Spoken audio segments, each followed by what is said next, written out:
కొత్తగా ఏంటంటే మొన్న నకిలీ ఇళ్ల పట్టాల కథ కంచికేనా ఈనాడులో. నకిలీ ఇళ్ల పట్టాల కథ కంచికేనా.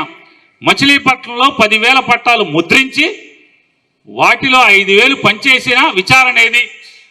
గన్నవరం ఘటనపై కేసు పెట్టినప్పుడు ఇక్కడ ఎందుకు మినహాయింపు? నాడు ధర్నా చేసిన కొల్లు రవీంద్ర కూడా ఆ విషయం మర్చిపోయారా? తహసీల్దార్ కార్యాలయంలోనే తయారీ. మచిలీపట్నంలో పేదలకు పేరుని వర్గం పంచిన నకిలీ పట్టా అని ఒకటి వేసాడు. ఈ పట్టాలు నకిలీనా ఏంటి అని మీకు చెప్తాను. ఒక చిన్నది, అసలు ఈ బందర్లో పట్టాలు ఏంటి ఎలా స్టార్ట్ అయింది చెప్తాను. 2019 ఎన్నికల్లో జగన్మోహన్ రెడ్డి గారు మచిలీపట్నం ఎన్నికల ప్రచారానికి ఏప్రిల్ 8వ తారీఖున 2019 ఏప్రిల్ 8వ తారీఖున మున్సిపల్ ఆఫీస్ దగ్గరికి మీటింగ్కి వచ్చినప్పుడు మీకు గుర్తుంటే చాలామందికి ఇక్కడ దాదాపుగా ఇందులో 80-90% మంది మీరో మీ తల్లిదండ్రులో ఎవరో ఒకళ్ళు ఆ రోజు వచ్చున్నారు. ఒక్కసారి అది నెమరు వేసుకోండి. దాన్ని కూడా అది ఉందా? అది లేదా? నాది ఉందా? నేను అడిగింది లేదు కదా. నేను ఆ రోజు ఏం చెప్పానంటే నేషనల్ కాలేజ్ దగ్గర నుంచి హెలికాప్టర్లో మున్సిపల్ ఆఫీస్ దగ్గర తీసుకొస్తా. నేను ఒక మాట చెప్పాను. ఏంటి ఇక్కడ సమస్య ఏంటన్నాడు. 1 పోర్టు, 2 ఇళ్ల పట్టాలు. సుమారుగా ఒక 10,000 పై చిలుకుంటారు. 10 అంటే 10,000 15,000 ఎంత అన్నాడు. దాన్ని నేను ఎక్కడ లెక్కెడతానండి. ఓ 10,000 పైన ఉంటారు వాళ్ళకి మాత్రం మనం 1 పోర్టు పని మొదలెడతాం, 2 ఇళ్ల స్థలాలు కొని ఇళ్ల పట్టాలు పంచి పెడతాం అని చెప్పని ఈ 2 మాత్రం మీరు చెప్పాలి ఖచ్చితంగా అని చెప్పి సరే అన్నాడు. పైకి ఎక్కాక నేను మాట్లాడేశాను, నేను కూడా ఇవ్వాలని చెప్పాను. అయ్యాక ఆ రోజు జగన్ గారు ఏం మాట్లాడాడు కూడా ఒకసారి ఆ వీడియోలో చూడండి, లేదా ఆడియో ఇటు వినిపించండి ఒకసారి. జగన్ గారు ఎలక్షన్కి మాట్లాడింది ఒకసారి వినిపెట్టండి.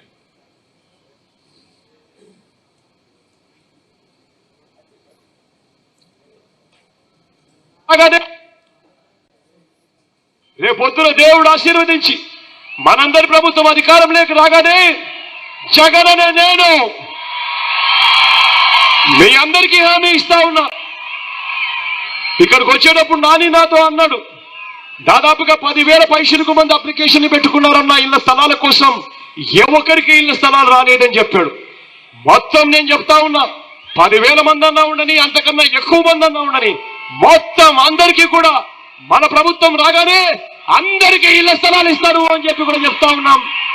ఇళ్ల స్థలాలే కాదు, ఇల్లులు కూడా కట్టించిస్తారు అని చెప్పి మీ అందరికీ కూడా.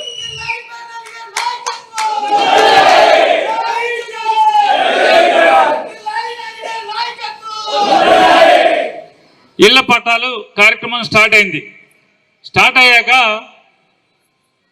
సీఎం ఆఫీస్ నుంచి ఒక అధికారి వచ్చి, ఇదేంటా ఎంతమంది ఉన్నారు ఇక్కడ, ఇన్ని వేల మందికి ప్రభుత్వం మీద బోళంత భారం పడుతుంది, తీసుకెళ్ళి కరగ్రహారం క్యాంబెల్పేట దాటిన తర్వాత ఇదంతా బోళంత పర్ర ఉంది కదా, మొత్తం ఇన్ని వేల మందికి అక్కడ ఇచ్చేసేయండి అని చెప్పాడు. కలెక్టర్ని వీళ్ళందరం తిట్టి వెళ్ళాడు. నేను వెంటనే తెల్లారి పొద్దున్నే జగన్ గారి దగ్గర ఇంటికి వెళ్ళి ఆయన మాట్లాడిన వీడియో చూపించి, మనమేమో ఎలక్షన్లో ఇట్టా మాట్లాడి మీ ఆఫీసర్ ఏమో వచ్చి ఇట్టా మాట్లాడితే 2 మీరు గుర్తుపెట్టుకోండి. జగన్ గారితో నేను మాట్లాడిన మాట, సార్ మీరు నా దగ్గరే కాదు రాష్ట్ర వ్యాప్తంగా కూడా ఒకసారి గుర్తుపెట్టుకోండి. అధికారులకు చెప్పండి, జిల్లా కలెక్టర్లకు చెప్పండి, మనం ఇచ్చేది గత్యంతరం లేక గతి లేక అంటే అద్దులు కట్టలేని స్థితిలో కూడా పాచి పని కూలి పని చేసుకునే వాళ్ళు కూడా ఎవడో ఒకటి పంచన తలదాచుకుంటున్నారు, అద్దెకుంటున్నారు.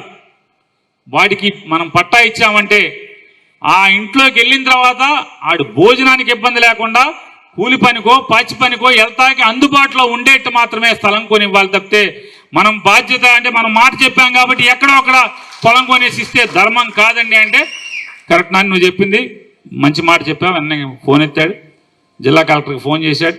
అప్పుడు ఉన్నటువంటి నవాబ్ గారు ఇమ్తియాజ్ గారికి ఫోన్ చేసి, ఇమ్తియాజ్ అన్న నాని వచ్చాడు మీ మంత్రి గారు, నేను ఎలక్షన్ కూడా మాట చెప్పాను, నాని టౌన్కి దగ్గర ఎక్కడంటే అక్కడ ఎన్ని ఎకరాలంటే అన్ని ఎకరాలు అర్హుడు అనేవాడు మిగలకుండా పట్టాలు ఇవ్వండి అని చెప్పని ఫోన్లో చెప్పాడు ఆయన. వచ్చాం, కలెక్టర్ గారిని అందరం కూర్చొని మాట్లాడాక టౌన్ అంతా తిరిగాం.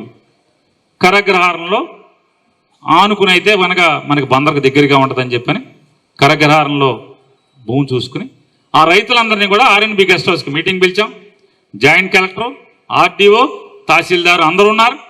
అందరూ ఉండగానే రేటు బేరమాడటం మొదలుపెట్టాం. బేరమాడటం మొదలుపెట్టి వాళ్ళు 32 లక్షల మించి కష్టం అండి అది ఇది అని అంటున్నారు. రైతులేమో కాదు సార్, కాదండి ఇంకేమైనా పెంచండి అంటున్నారు. రైతులు వచ్చిన రైతులు అందరూ మేము ఇచ్చేస్తాం, కొంచెం మాకు నేనేమన్నానంటే ఇవన్నీ కాదైతే బేరాలు వద్దు, ఏమొద్దు, 39 వాళ్ళు ఎదురు చెప్పరు, మీరు ఎదురు చెప్పాకండి అని చెప్పాను. వెంటనే ఆఫీసులో అమ్మో అంత రేటు సార్ అది ఇది అన్నారు. మీరు ఒకసారి ఒకటి గుర్తుపెట్టుకోండి, ఒక రైతుని లేదా భూమిని నమ్ముకున్న వాడిని, తాతల నుంచి తండ్రుల నుంచి భూమి వచ్చేవాడిని ఫర్ ఎవర్ అంటే జీవితాంతం ఆ భూమితో బంధం లేకుండా ఆయన్ని తీసి బయటికి తోస్తున్నప్పుడు వాడు నవ్వుతా భూమి ఇచ్చి వెళ్ళాలి తప్పితే ఏడుస్తానో కోర్టులకు వెళ్ళేట్టుగా భూమి ఇవ్వకూడదని చెప్పి నేను చెప్పాను. వాళ్ళు ఎదురు మాట్లాడలేదు, రైతులు ఇట్లాగే చప్పట్లు కొట్టేశారు, లేచి వెళ్ళిపోయి అక్కడి నుంచి ఎవరికాళ్ళు డాక్యుమెంట్స్ తెచ్చి తహసీల్దార్కి ఇస్తున్నారు, అయిపోయింది. సరే ఇక భూమి ఎంఆర్ఓ వాళ్ళు తిరుగుతున్నారు, భూమి కొన్నారు. నెక్స్ట్ గిలకల దిండి ఎక్కడ ఇవ్వాలి అని అంటే ప్రసాదు ఆ గిలకల దిండి మన బ్యాచ్ అందరూ కలిసి సకల్ నగర్ పక్కన ఇవ్వండి అని చెప్పారు. వెంటనే అది పోర్టు భూమి అంటే పోర్టు డైరెక్టర్ దగ్గరికి నేను ఫోన్లో మాట్లాడి ఆ డైరెక్టర్ని నాకు అప్రూవల్ కావాలి, ఇన్ని ఎకరాల ల్యాండ్, సీఎం ఆఫీస్ నుంచి కూడా ఫోన్ వస్తుంది నీకు అని చెప్పి ఇక దాన్ని లైట్గా పలచగా నీళ్లు ఉన్నాయి, దానికి నీళ్లు కట్టేసే పని మొదలుపెట్టారు. మొదలు పెట్టంగానే ఇప్పుడు ఏజీపీగాను ఏపీపీగాను ఒక అతనున్నాడు, తిరుమాని కృష్ణ భగవాన్ అని కుళ్ళు రవీంద్రకి సొంత మేనత్త మనవడేది అవుతాడు. తేజ అనేది ఉంది పేరు, అతని పేరు మేనమామ కొడుకు. ఆ మేనమామ కొడుక తేజ మేనత్త మనవడా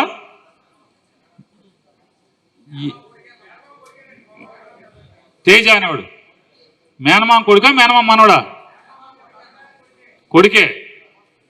సరే మేనమామ కొడుకు తేజ అని ఉన్నాడు. అతను ఈ తేజకి ఇంకోటి కూడా కదా, దానికి చెప్తాను జరిగిన వాస్తవం. ఆ తేజతో హైకోర్టులో వేయించాడు.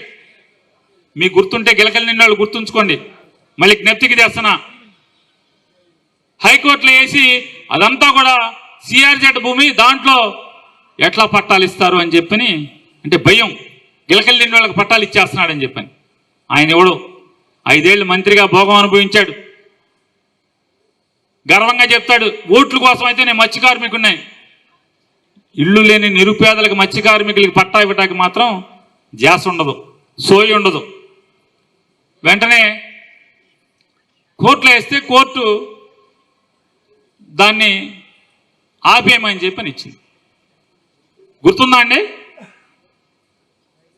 అప్పుడు మొత్తం ప్రసాదులు డాక్టరు వీళ్ళందరినీ ఎతికి పేటలో అందరినీ కుర్రోళ్ళని గిలకల దీంట్లోనే పొలం కొనుగోలు చేసి 25 ఎకరాలు సుమారుగా 900 చిల్లర మందికి పట్టాలు రాయటం జరిగింది.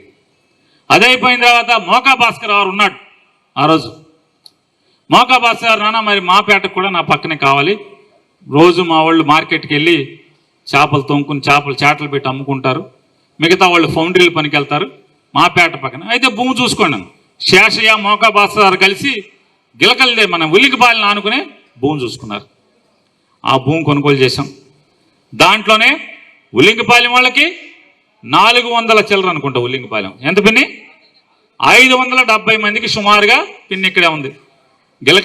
ఉల్లింగిపాలెం వాళ్ళకి సర్కిల్పేట కుల్సు హరిబాబు గారి వార్డులో 200 మందికి, మొత్తం 700 చిల్లర మందికి ఉల్లింగిపాలెం ఆనుకుని భూమి కొనుగోలు చేసి పట్టాలు ఇవ్వడం జరిగింది. వెంటనే కేదారు ఎర్రాసీని ఇద్దరు కలిసి, ఏమండి మా వాళ్ళు ఎక్కడికి వెళ్ళరు, మాకు మగ్గాలు మా పేటలోనే ఉండాలి అంటే భూమి ఎత్తుక్కోండి అయితే అని చెప్పాం. వాళ్ళు ఎత్తుక్కుని ఎక్కడో 10 ఎకరాలు పట్టుకొచ్చారు, రైతులు తెచ్చారు.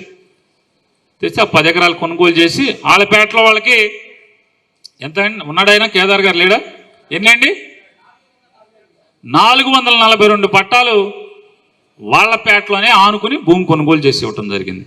వెంటనే శారదానగర్ నాగేశ్వరరావు గారు, శరత్ బాబు, అనిలు వీళ్ళందరినీ పిలిచాం. మరి మీ పేట పరిస్థితి అంటే మరి కరకరారం వెళ్తారా అని. లేదు సార్, మా వాళ్ళందరూ కూడా పొలంలో చెరువుల్లో పనిచేసుకుని బతుకుతూ ఉంటారు, మాకు శారదానగర్ అయితే చూసుకోండి పొలం అన్నాం. వాళ్ళు పొలం చూశారు. చూసిన చోటే రాంబాబు కూడా మాకు కూడా అక్కడ కావాలి, మేము కాళేకానిపేట వాళ్ళం అటు వెళ్ళమని చెప్పాడు. వెంటనే కాళేకానిపేట వాళ్ళకి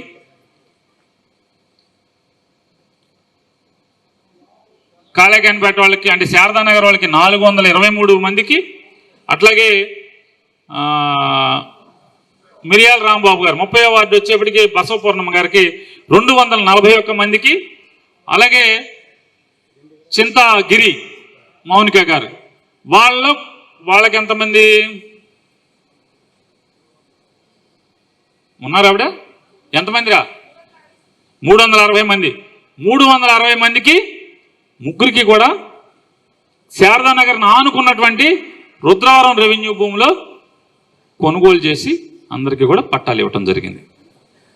మిగతా అందరికీ 15,492 మందికో కరగ్రహణలో, మిగతా ఉన్న బందర్లో ఉన్నటువంటి ప్రతి ఒక్కరికి కూడా ఒక్క కుమ్మరగూడెంలో 200 మందికి తప్పితే, కుమ్మరగూడెంలో 200 మందికి, అలాగే కేంద్రీయ విద్యాలయం ఎదురుగుండా ఉన్నటువంటి వైఎస్ఆర్ కాలనీలో శ్మశానంలో బొత్సుల అర్జునుడి గారు మున్సిపల్ చైర్మన్గా ఉన్నప్పుడు ఇళ్ళు వేసుకున్నటువంటి వాళ్ళకి కానీ, లేదా నోబుల్ కాలేజీ మన థామస్ కవిత గారి ఇంటి ఎదురుగుండా డొంకల వాళ్ళకి కానీ, లేదా నక్కలతోట సాయిబాబా గుడి దగ్గర ఆ డొంకలలో వేసుకున్న వాళ్ళకి కానీ, లేదా నేషనల్ కాలేజీ వెనకాల కానీ, నేషనల్ కాలేజీ ముందు కరెంట్ కాలనీలో 100 అడుగుల రోడ్లో వెంకటలక్ష్మి గారు మున్సిపల్ చైర్మన్గా ఉన్నప్పుడు, అప్పుడు అంటే బ్రాహ్మణయ్య గారు ఎమ్మెల్యే అప్పుడు వేసుకున్న వాళ్ళకి కానీ, ఇట్లా